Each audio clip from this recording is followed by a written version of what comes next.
We began working with pollinator habitat shortly after 2001 in a mostly haphazard way. We planted flowers for our local farmers market, and we established our USDA-mandated organic buffer zones with trees and flowering shrubs. But aside from a generalized desire to increase our farm's diversity, it was largely a matter of instinct and good luck that led us toward the full program that we follow today. That all changed when we met Jared Fowler, an invertebrate conservation specialist, who has been our consultant and collaborator since 2015.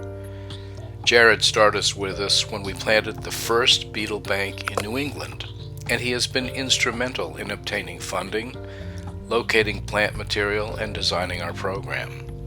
He is a horticulturalist, entomologist, and skilled farmscape designer.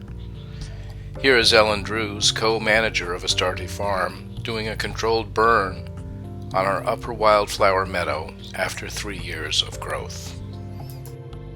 Some of our earliest blooms are down in the willows on our western border in the buffer zone.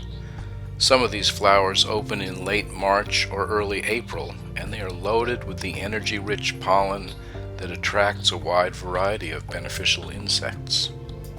In our high tunnels, we can get blooms up to a month earlier that will feed and harbor the predatory insects which we count on for pest control.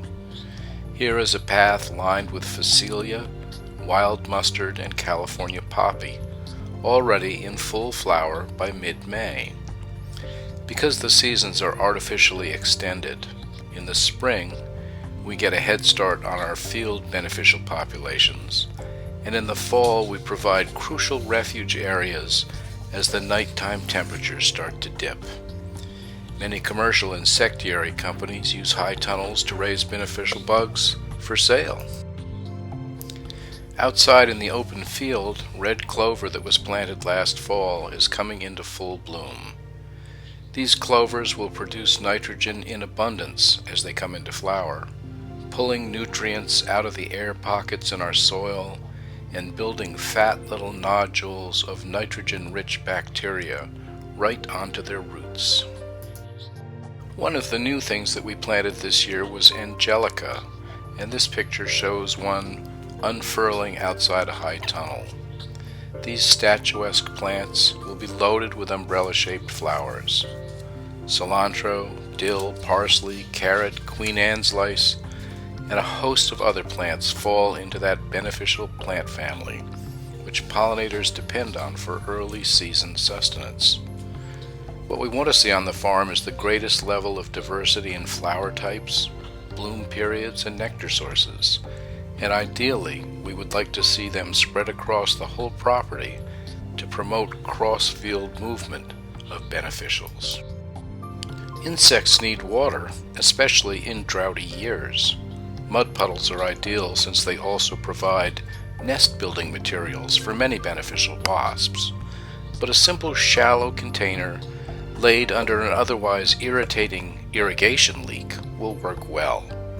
A little sand or soil on one side would provide a safe landing spot and nest-building material depot. As we've progressed in our plantings around the farm, we've begun to use quite a bit of medicinal comfrey, which is a wonderful self-mulching plant. It grows quickly in thick clumps, starting with tough, lance-shaped leaves, followed by multi-bloom stems. The whole plant drops to the ground in the winter, smothering any weeds around it. Comfrey is a reliable plant, easy to divide with a sharp shovel, and the only complaint I've heard is that it can trip up an unwary harvester with its leaves. Here is a 9-bark bush with its dark purple leaves and a large flush of pink flowers in the spring. Our mandatory organic buffer zone was populated with assistance from USDA's Natural Resource Conservation Service, and many of the trees and flowering shrubs that surround our field were purchased at half price or less at the end of season sales. While we generally prefer native varieties when possible, non-natives can often fill gaps in flowering or nectar-producing times, and as long as they're not invasive types, we're happy to have them. It's been said that weeds are just plants that no one has recognized a use for. Dandelions supply an excellent source of early pollen for bee fodder. Their taproots loosen the subsoil and bring up valuable minerals to nourish our cash crops. Mullein is a great medicinal plant and also provides a spike of sequential yellow flowers that stretches its value as a pollinator-friendly plant. Enkianthus is another gorgeous shrub that provides late spring bloom. Notice the bloom shape reminiscent of blueberry flowers, and thus it is a good attractant for blueberry pollinators. In our first several years of growing blueberries, honeybees provided the majority of pollination services.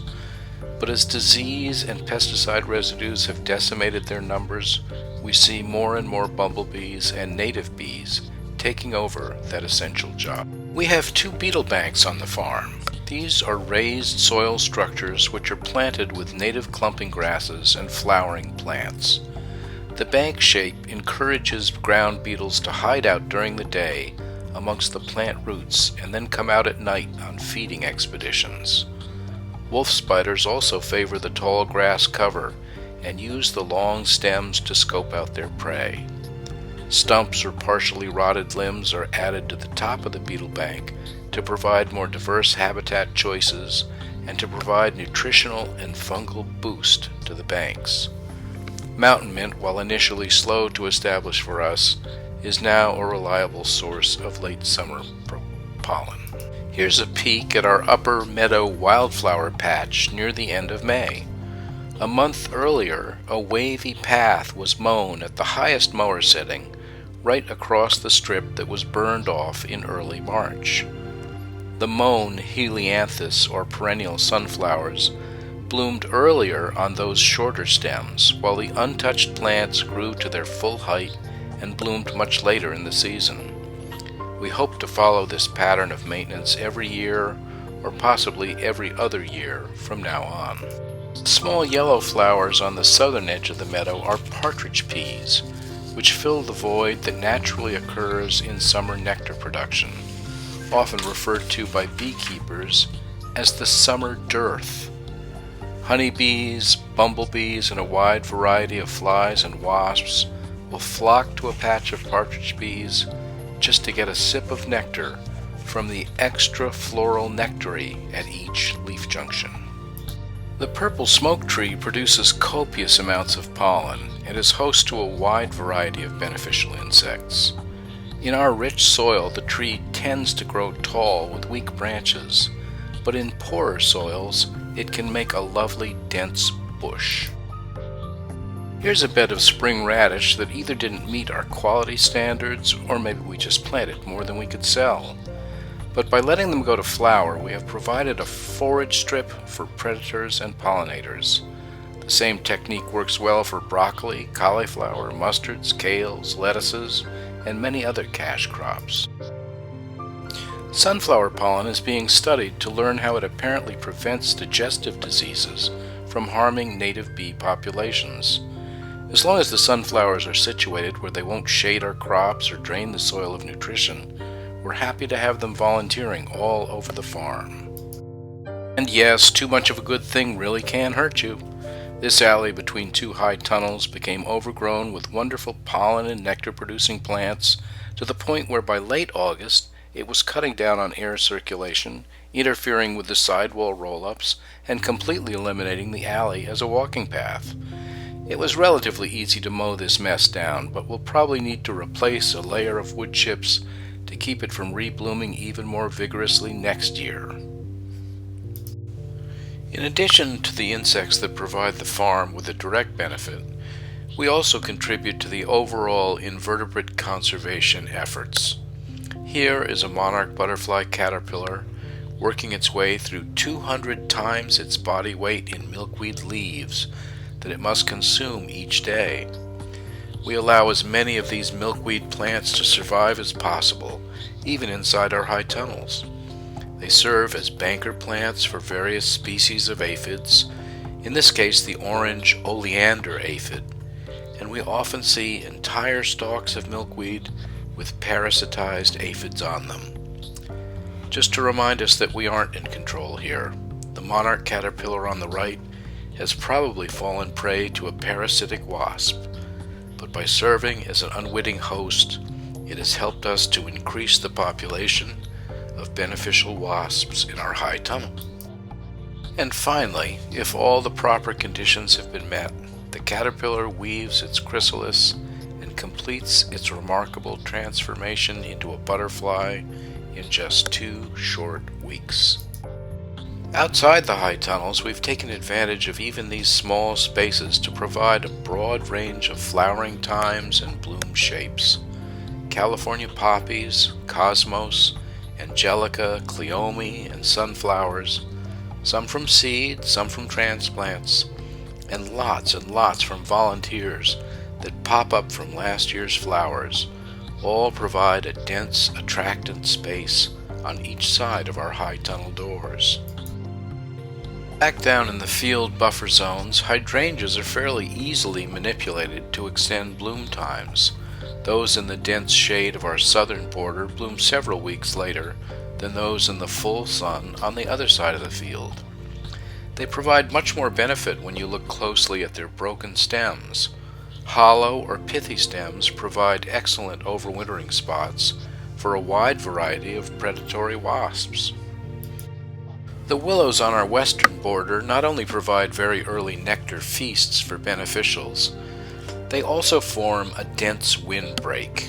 Even after the leaves have fallen, their tangled branches help to lessen the impact of our fierce winter storms and act just like a snow fence, slowing and collecting snow onto our field.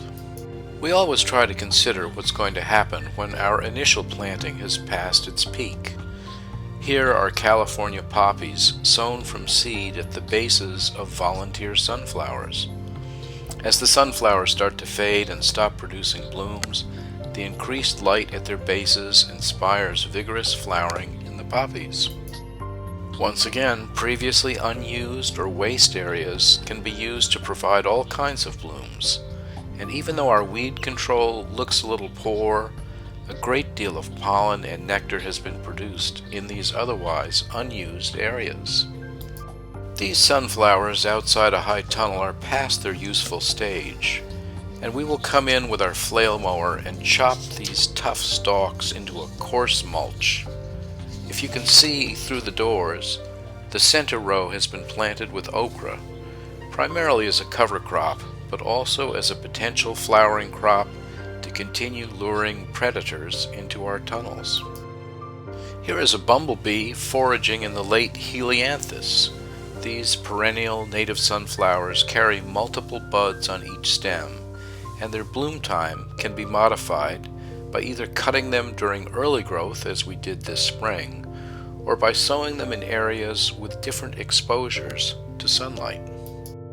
This is a rain garden that we created several years ago to handle the gray water from our produce packing operation.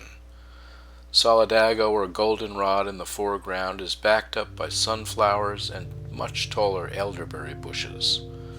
Of special note here is the brush pile. Often regarded on farms as a nuisance, brush piles provide a much-needed refuge for beneficial insects, both during the growing season and over winter. When we have an area that underperforms for any reason, we like to move in plants from other sections of the farm.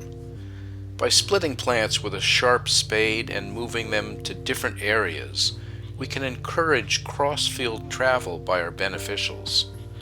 This area had been somewhat choked with volunteer sunflowers, so we cleared it with our flail mower and took material from up near the high tunnels to fill in the gaps and add some much-needed diversity. Now this particular predator, while certainly possessing a backbone, is also helping us keep the voles and field mice in check. While not a direct result of our pollinator habitat program, the overall health of our farmscape encourages the presence of hawks and other raptors. In a bit of a sad note, you can see how barren some of the neighbors' fields are left in our area for winter. However, cover cropping is becoming more popular each year. In the upper right-hand corner of this shot is a monarch butterfly on one of the paniculata hydrangeas. It is probably getting in some of its last feeding before heading south for the winterlands. All those stems, either hollow or pithy, have the potential to provide winter shelter for our beneficials, provide spots to lay eggs, or just catch and hold the coming snows. And up in the wildflower meadow at the end of the season, we've been collecting seeds. We try to leave at least a third of the seeds on the stalk to be eaten, wind-blown, or jostled loose by animal traffic to seek their own landing spots. But we feel confident in taking up to 2/3 of the seed from any given plant so that we can try various propagation methods or just scatter the seeds by hand where we think they may prosper.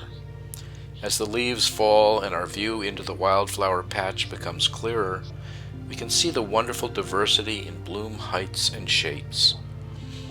In fact, way down low, close to the ground, we still have plants blooming well after some heavy frosts here in Massachusetts.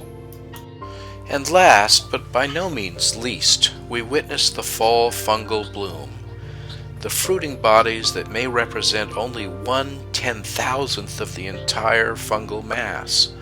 The vast majority of a mushroom works steadily underground, using the unseen economy of plant root hairs and microscopic life to barter sugars and fats for proteins and carbon. Each time you leave a patch of soil without disturbance, fungal activity quickly increases. The longer the soil remains undisturbed, the more earthworms move in to eat fungal remains, and the complexity of the soil biology increases exponentially. Thanks for watching.